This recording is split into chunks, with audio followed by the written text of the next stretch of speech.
Okay, I think tourism in Oman is increasingly important, but actually people in the country are more and more aware of the importance, which is great. I think people are aware of the changing economic situation globally and locally. So they're very much pragmatically looking at things and saying, okay, what are we going to do for the large body of young people, the sort of very young population that's coming through? These people need jobs, these people need work, and Oman needs something to keep its economy going. I think there's a huge opportunity as well with tourism in Oman. There's great skill, great natural resource in terms of drivers that are going to bring people to the country. So actually Oman embracing those possibilities and understanding the necessity for a change in economic direction means that tourism is really, really high on the list of priorities, which is great.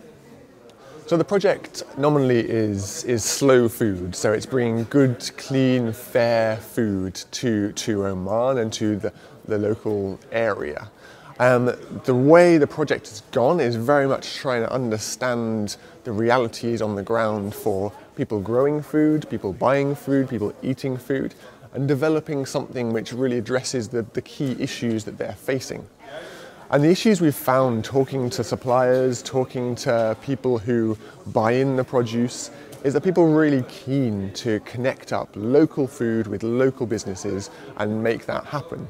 But the reality is huge amounts of food are coming from elsewhere in the country or elsewhere in the world to service the huge demand from the tourism sector.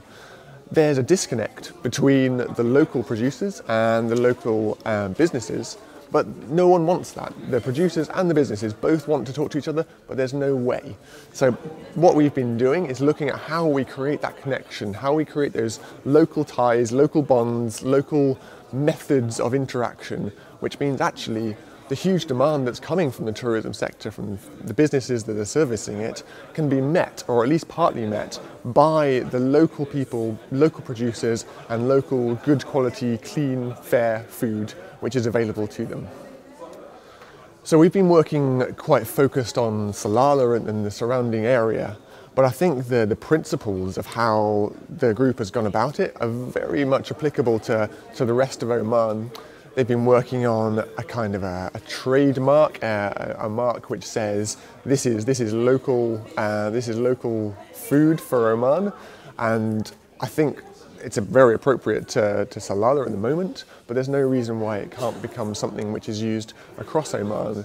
For when the more discerning tourist turns around and says, is this food local? They can look on the menu, they can see the mark, and they can think, yeah, I'm supporting local producers, local growers to actually support the tourism industry, which is really booming across the country.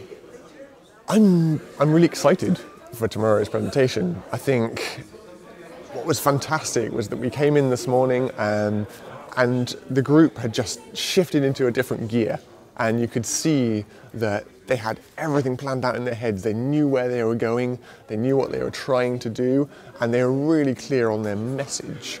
So tomorrow I'm really confident that they can go in there and deliver a really compelling pitch to say, this is the research we've done, these are the problems we're trying to address, this is our vision for where we're going to go, and this is how we're going to do it. And actually they've said, is this feasible? And yes, it is feasible. So they're saying, if you can help us do this, we can make a real change and make things really progress. And I think that's fantastic. So I'm really excited to see what happens.